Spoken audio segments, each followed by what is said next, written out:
Serdecznie zapraszam do odcinka 33 playlisty Mroczna Historia pod tytułem Masoni część 2.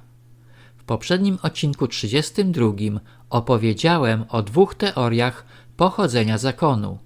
W tym odcinku opowiem o zmianach zachodzących w cechach masońskich. Masoni jako murarze zrzeszali się w cechach zwanych gildiami. Słowo gildia pochodzi od niemieckiego słowa gilde, oznaczającego związek, czyli gildie były średniowiecznymi stowarzyszeniami kupców i rzemieślników, chociaż niektórzy tłumaczą to słowo jako confraterna, z łacińskiego współbractwo, określające stowarzyszenie o charakterze obronnym, religijnym lub towarzyskim w średniowiecznej Europie.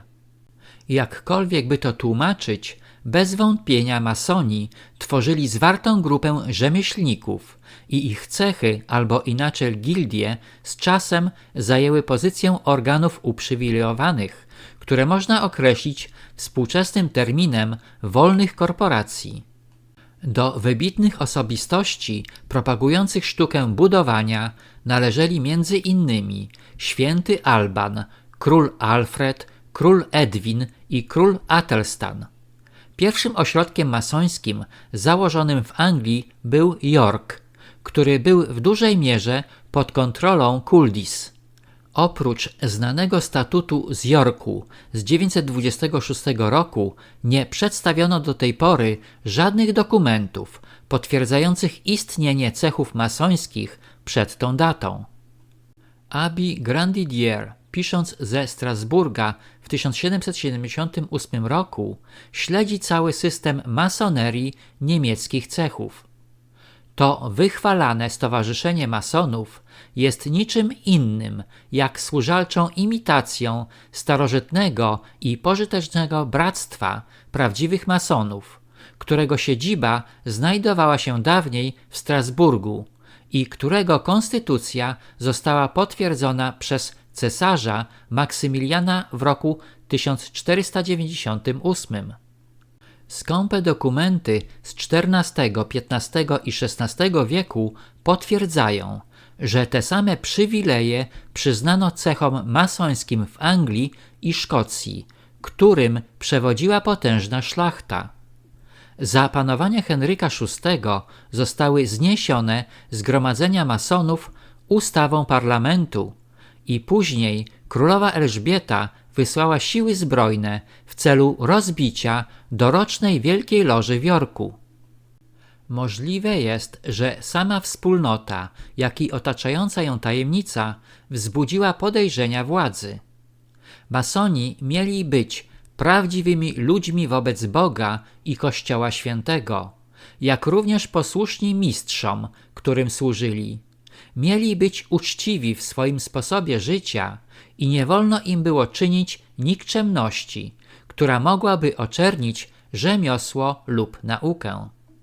Jednak XVII-wieczny pisarz Plot w swojej historii naturalnej Stratfordshire wyraża pewne podejrzenia dotyczące tajemnic masonerii.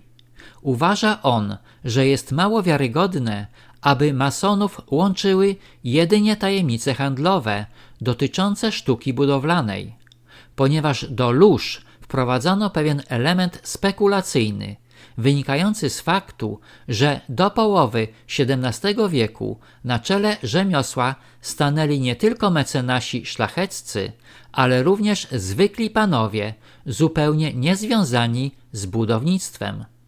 W pamiętniku Eliasa Eshmola pod datą 16 października 1646 roku znajduje się zapis: Zostałem masonem w Warrington w hrabstwie Lancashire wraz z pułkownikiem Henrym Mainwaringiem z Cartичam. Masoni z tej loży, jak Lodge, Rick, Penkett, Warden, James Collier, Rich, Sankey, jak i większość obecnych członków nie była czynnymi masonami. Również w roku 1682 Eszmole relacjonuje, że uczestniczył w spotkaniu odbywającym się w Mason Hall w Londynie, gdzie wraz z wieloma innymi dżentelmenami został przyjęty do wspólnoty masonów, to znaczy do 2. stopnia. Jest to zatem wyraźny dowód, że już w XVII wieku masoneria przestała być stowarzyszeniem złożonym wyłącznie z ludzi zajmujących się budownictwem. Choć do grona wybitnych architektów zalicza się wielkiego mistrza Inigo Jonesa pod rządami Jakuba I oraz Christophera Wrena, zajmujących swoje wysokie pozycje w latach 1685 do 1702.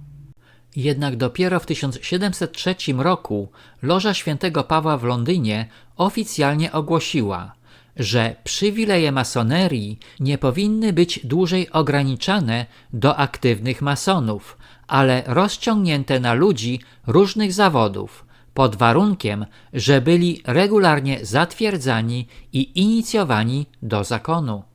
Podsumowując, w miarę upływu czasu zajmujące się początkowo wyłącznie sprawami budownictwa gildie masońskie zaczynają tracić swój pierwotny charakter. Pojawiają się w nich postacie nie mające nic wspólnego z profesją oryginalnych aktywnych masonów. Można się domyślać, że byli to ludzie bogaci, zamierzający wykorzystać cechy masońskie jako przykrywkę dla swoich mało szlachetnych interesów. Dziękuję za wsparcie mojego kanału przez Buy Coffee 2, link pod filmem. Na tym zakończę odcinek 33, w którym opowiedziałem o zmianach zachodzących w gildiach masońskich. Serdecznie zapraszam do odcinka 34 pod tytułem Masoni, część 3.